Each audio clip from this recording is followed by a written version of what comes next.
السلام عليكم ورحمة الله وبركاته. ازيكم يا حبايب قلبي؟ عاملين ايه؟ يا رب تكونوا بخير في احسن حال.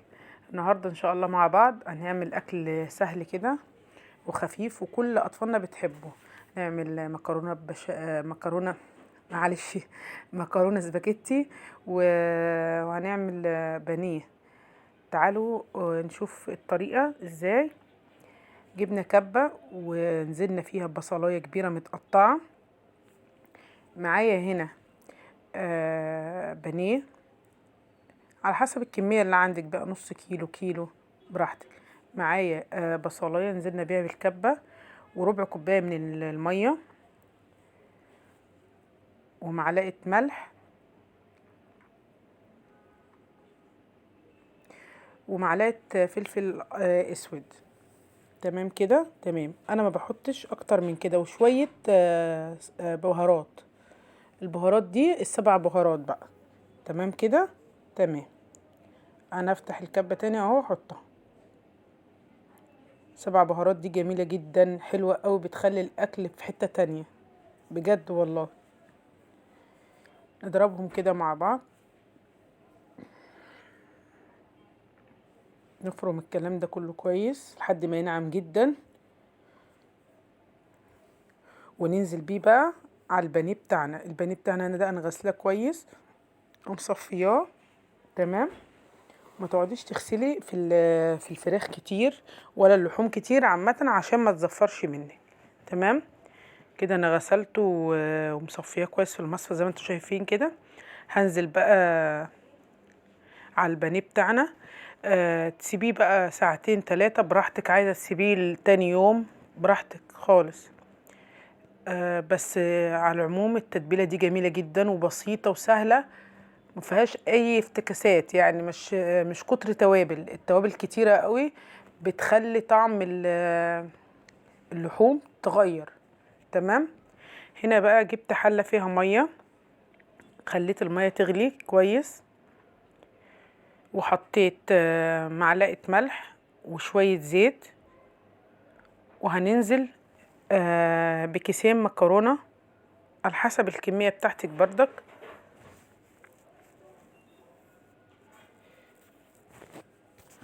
حابه تكسريها براحتك بردك. انا بحبها كده سليمه. هي هتنزل دلوقتي. تمام.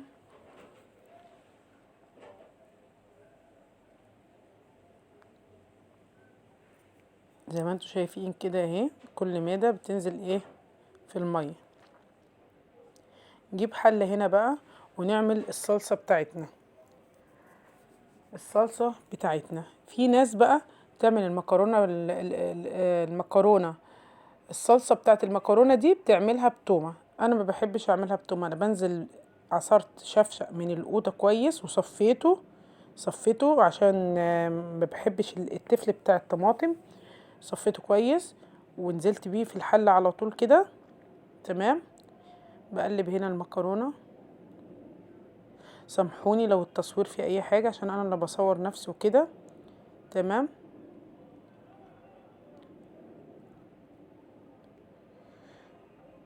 هنا بقى كانت المكرونة خلاص نزلت كلها. انا حاطة الصلصة على النار، نزلنا بشوية زيت،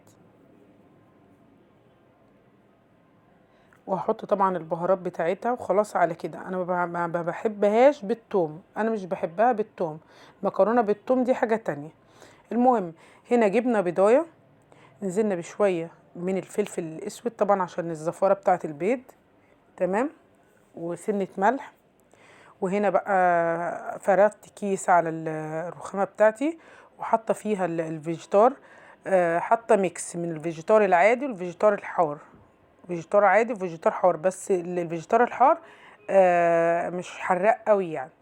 اوكي.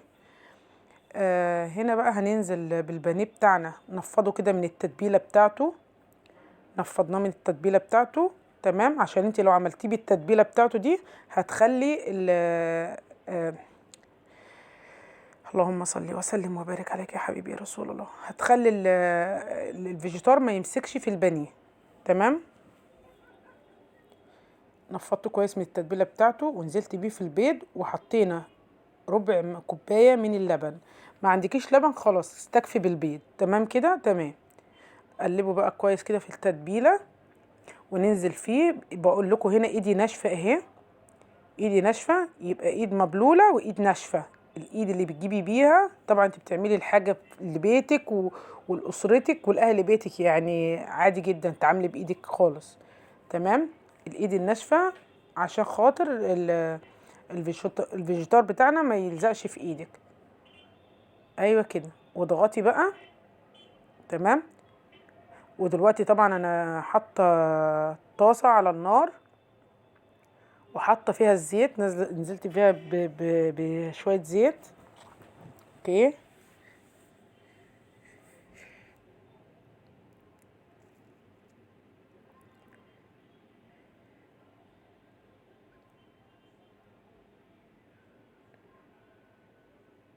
بس كده.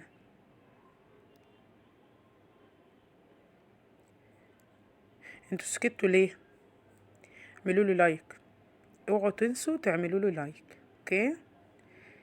يلا بقى ننزل في الطاسه بتاعتنا بالبانيه كده.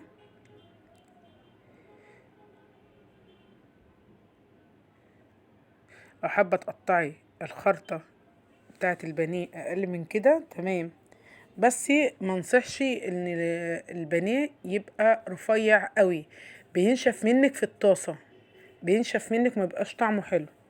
هنا بقى الصلصه بتاعتنا اتسبكت كده، هنحط فيها حبه شويه ملح. اظبطي الصلصه بتاعتك بقى زي ما انت بتظبطيها، مكعب مرق الدجاج، شويه فلفل اسمر، حبه كمون. اوكي.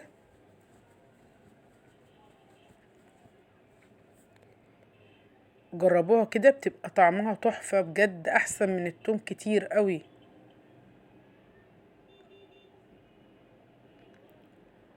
وشويه من الكمون.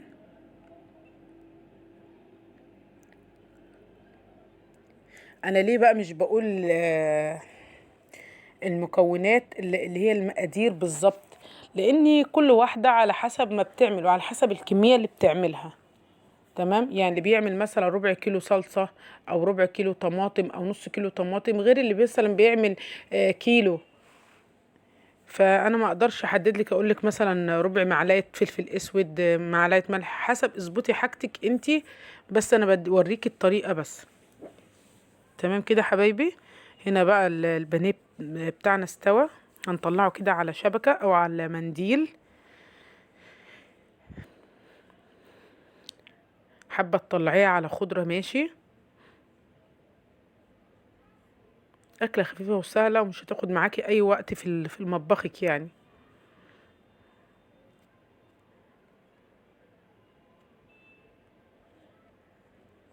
أنا مش عارفة بسيب الكاميرا وبروح فين والله.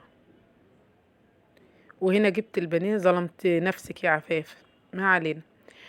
هنا بجيب البانيه عشان انزل بيه في الطاسة.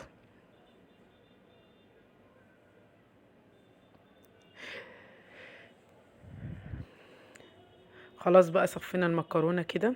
وده الزيتون اللي انا كنت مخليلاه معاكم. شايفين حلوة قوي، طعمه تحفة. هنا بقى غرفنا المكرونة ننزل بيها بشوية صلصة، والصلصة تبقى تقيلة كده حلوة.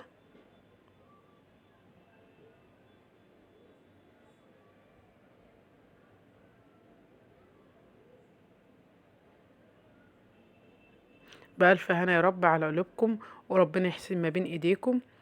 وهنا بقى هنفتح خرطة كده من البانيه. شايفين؟ ما نعملهاش رفيعة أوي عشان ما ينشفش مننا. خلي بتاع الفراخ يقطع لنا قطع متوسطة شوية. بألف هنا، واشوفكم على خير في فيديو جديد، والسلام عليكم ورحمة الله وبركاته. اوعوا تنسوا تحطوا اللايك. باي باي.